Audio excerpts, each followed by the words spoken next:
Hey there folks, welcome to Spectrum Pulse. We talk about music, movies, art, and culture. And today I'm reviewing the much requested album from Ariana Grande titled My Everything. You know, it's really been an eventful year for Ariana Grande. And let's be fair here, it wasn't exactly like 2013 was a bad year for her, or even uneventful, considering the breakthrough success of The Way, and to a lesser extent with Baby I. Songs that did a fair amount to showcase her impressive talent, and did enough for me to review her debut album, Yours Truly, which I normally wouldn't have touched. Now, that album, for the most part, I actually quite liked it. The songwriting was well framed and complemented Ariana's image and delivery really quite well, and it featured a fair few number of songs that really did stick with me, including her collaboration with Mika, Popular Song, which landed on my list of my favorite songs of 2013 across the board. Now sure, I didn't think the instrumentation and production on that album was all that stellar. It's probably the big weakness of that album, but I figured that would take some time. It'll take a little bit of time to iron out. It's her debut album, just give her a break here. Now one element that I noticed about that debut is that even though Ariana wanted to distance herself from some of her Nickelodeon sitcom roots, her material was still fairly innocent, all things considered. Sex and sexuality were referred to through innuendo, implied through her delivery. The romance took center stage, and the songs had a much lighter tone. And like someone who has seen so many teen starlets go down this road before, especially Ariana's vocal predecessor Mariah Carey, I knew that pristine image wasn't likely to last, especially as Ariana rocketed up in the charts, and as of this recording, has 3 songs in the Billboard Hot 100 Top 10. And with the larger stables of writers and songwriters jumping out from behind her, you could tell that the marketing push was looking for this album to sell a lot. Not just a modest success, a smash hit. Yours Truly was the warm-up, My Everything, this is the real deal. So, how is it? Well, it's an interesting record, that's for sure, and in many ways it's a definite improvement over Yours Truly, in terms of cleaning up some of the more truly egregious problems in instrumentation and production on that last release. Hell, I'd even argue it's more cohesive and fitting to its lyrical themes. But at the same time, it's an album that goes for a certain tone and vibe, and even though Ariana Grande is working her ass off to make this sort of thing work, I'm not sure this album sticks the landing. Now, I should explain that issue, but let's start by talking about everything that goes right on this album, which is a lot, especially in the area that needed the biggest improvement: the instrumentation and the production. Now, the biggest issue with Yours Truly is that the production tended to sound really flat and chintzy, poorly focused and mixed, and doing everything possible to detract from Ariana's vocal presence, which is just wrong. Now, thankfully, the addition of well over a dozen professional songwriters and producers fixed that issue in record time, and Ariana is placed front and center against your traditional brand of modern, percussion-heavy pop R&B. And there are a couple moments that grab a lot of distinctive personality and really stand out here. The porns and punchiness of Problem, albeit with a chorus that really should have been a lot stronger for all that build-up. The rollicking guitars and subtle bass oscillations of the chorus of Break Your Heart Right Back. The great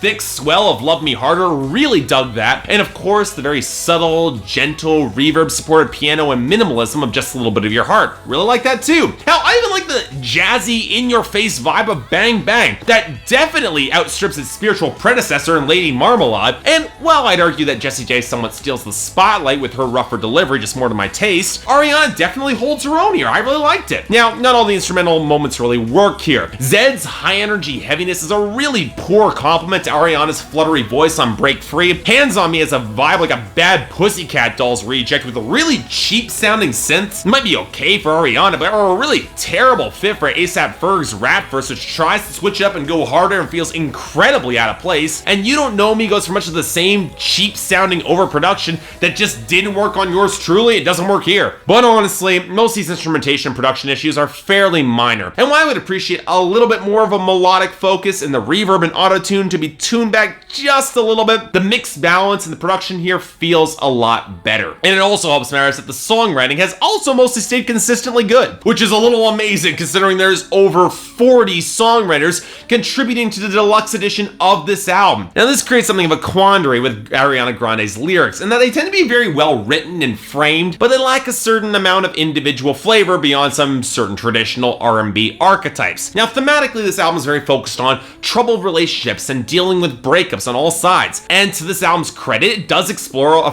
fairly wide variety of possibilities here. You get your more straightforward love songs on Be My Baby, Hands on Me, and Love Me Harder. The last song done shockingly well with The Weeknd, dialing back some of his more explicit lyrics and Meet Ariana in the Middle really works well. I really dig that song. But this album gets interesting when the situations get more complicated. The back and forth of Problem, Why Try, and Best Mistake, it's reasonably well done. I liked it. With even Big Sean delivering one of his better, albeit completely corny verses in a while on Best Mistake. Unfortunately, it's a verse that falls apart with the lyric, only lying to you when I lie you down, just being honest. Way to keep looking like a douchebag, Big Sean. Well, at least you realize that you're a mistake. Now, also, to be fair to the guy, not all the guest stars come off particularly well on this album, or at least at their best. Iggy Azalea, she probably fares the best, displaying a lot of curt, methodical energy. That's a solid contrast to Ariana on Problem, and Bang Bang is a solid collaboration playing off the good girl, bad girl dichotomy before Nicki Minaj goes up the middle and sways Jessie J over to Ariana's side. But A$AP Ferg's verse is token, feels really out of place, and Childish Gambino's verse on Break Your Heart Right Back is probably the